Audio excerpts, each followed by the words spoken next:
Assalamualaikum warahmatullahi wabarakatuh. Perkenalkan, saya Putri Chandra Kirana dengan NIM 0303221019 Prodi Bimbingan Konseling Pendidikan Islam, Fakultas Ilmu Tarbiyah dan Keguruan, Universitas Islam Negeri Sumatera Utara, Medan.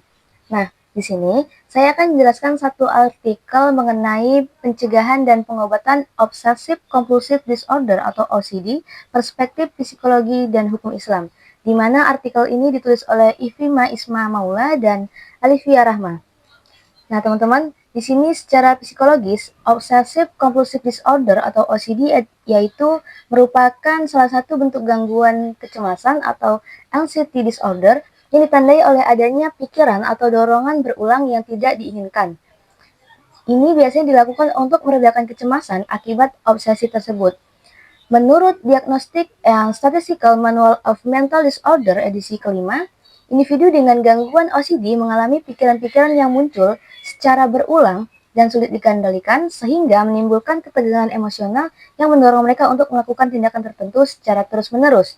Nah, secara biologis, OCD ini berakar pada disfungsi neurotransmitter terutama pada serotonin, dopamin, dan glutamat, serta ketidakseimbangan aktivitas pada area otak seperti korteks orbitofrontal dan ganglia basalis serta korteks cingulate anterior.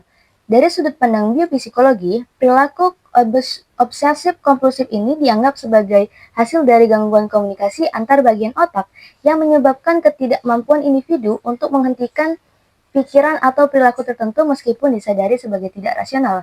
Nah, sementara itu dalam pandangan Islam, gejala OCD ini dikenal dengan istilah waswas, yaitu bisikan atau godaan setan yang menimbulkan keraguan dan kecemasan yang berlebihan.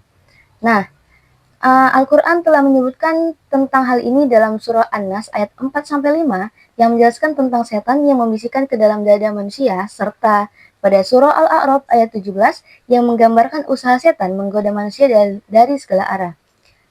Kemudian penelitian ini menggunakan pendekatan kualitatif berbasis studi kepustakaan atau library research dengan mengkaji berbagai literatur OCD dari perspektif psikologi dan hukum Islam, serta literatur Islam yang mencakup Al-Quran dan hadis.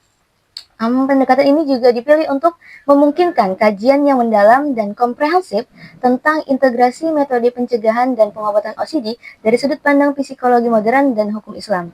Nah, ada beberapa faktor penyebab dari OCD. Yang pertama itu adalah faktor biologis, di mana faktor biologis ini berperan besar dalam timbulnya OCD karena gangguan ini berakar pada ketidakseimbangan sistem saraf dan fungsi otak, di mana penelitian biopsikologis menunjukkan bahwa OCD berkaitan dengan aktivitas berlebih pada sikrit otak yang menghubungkan korteks orbitofrontal, ganglia basalis, dan korteks cingulate anterior, di mana berperan dalam pengambilan keputusan, pengendalian impulsif, dan pengaturan kecemasan. Nah, ketidakseimbangan neurotransmitter ini seperti serotonin, dopamin, dan glutamat juga diyakini berkontribusi pada munculnya gejala obsesif dan kompulsif. Kemudian faktor psikologis, dari aspek psikologis, OCD ini seringkali muncul karena pola irasional, perfeksionisme ekstrim, serta kesulitan dalam mengelola kecemasan dan rasa bersalah. Nah, individu dengan gangguan OCD biasanya memiliki distori kognitif seperti merasa memiliki tanggung jawab yang berlebihi untuk mencegah bahaya atau menganggap bahwa pikiran buruk akan terjadi menjadi kenyataan. Mereka ini juga cenderung menganggap bahwa sesuatu itu akan terjadi secara berlebih dan memiliki intoleransi terhadap ketidakpastian sehingga mereka harus memastikan segala sesuatu berjalan dengan sempurna dan aman. Kemudian faktor lingkungan sosial. Nah, selain faktor dari biologis dan faktor psikologis tadi, lingkungan dan sosial juga berperan penting dalam perkembangan OCD, di mana lingkungan yang penuh tekanan seperti pola asuh otoriter, perfeksionistik, atau penuh tuntutan dapat menambah rasa takut pada seseorang dan mendorong perilaku kompulsif sebagai cara untuk mendapatkan rasa aman. Kemudian masuk kepada metode pencegahan dan pengobatan OCD, di mana pencegahan OCD dalam psikologis berfokus pada pengelolaan stres, penguatan daya tahan mental, dan pembentukan pola pikir rasional, di mana kita bisa memberikan pemahaman tentang stres, perfeksionisme, dan pikiran obsesif agar individu mampu mengenali tanda awal gejala gangguan dari OCD.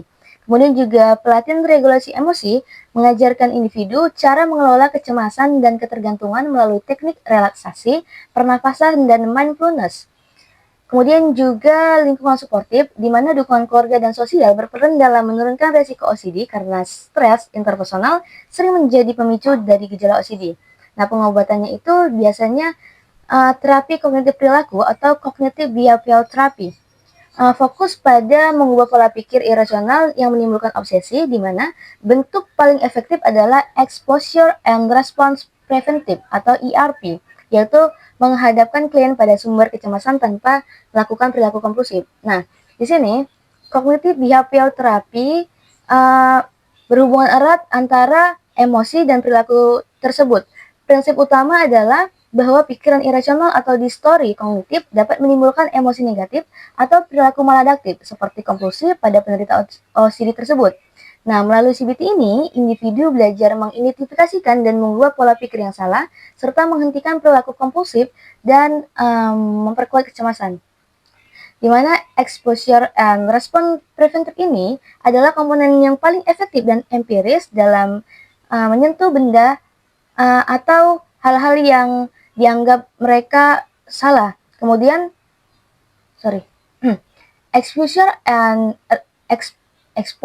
and response preventive ini atau ERP adalah komponen paling efektif dan empiris dalam CBT, di mana exposure berarti menghadapkan klien pada situasi yang memicu kecemasan, misalnya menyentuh benda yang dianggap kotor. Kemudian response preventive adalah mencegah klien melakukan perilaku kompulsif, di mana tidak mencuci tangan setelah itu. Nah, tujuannya adalah untuk membiasakan otak menghadapi kecemasan tanpa melarikan diri dari kompulsif.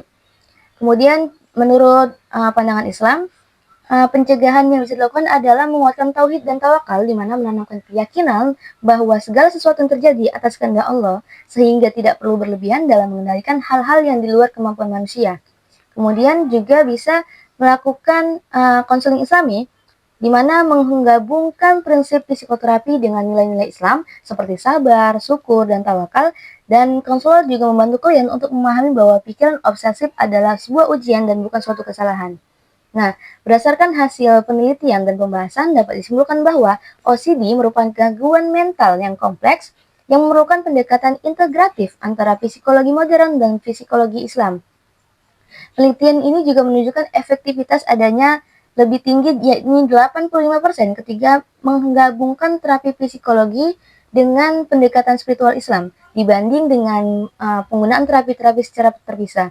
Integrasi ini mencakup aspek-aspek pencegahan melalui mindfulness dan penguatan iman, pengobatan yang mendukung psikoterapi ruqyah, dan zikir terstruktur, serta implementasi hukum Islam yang memberikan keringanan bagi penderita dalam pelaksanaan ibadah.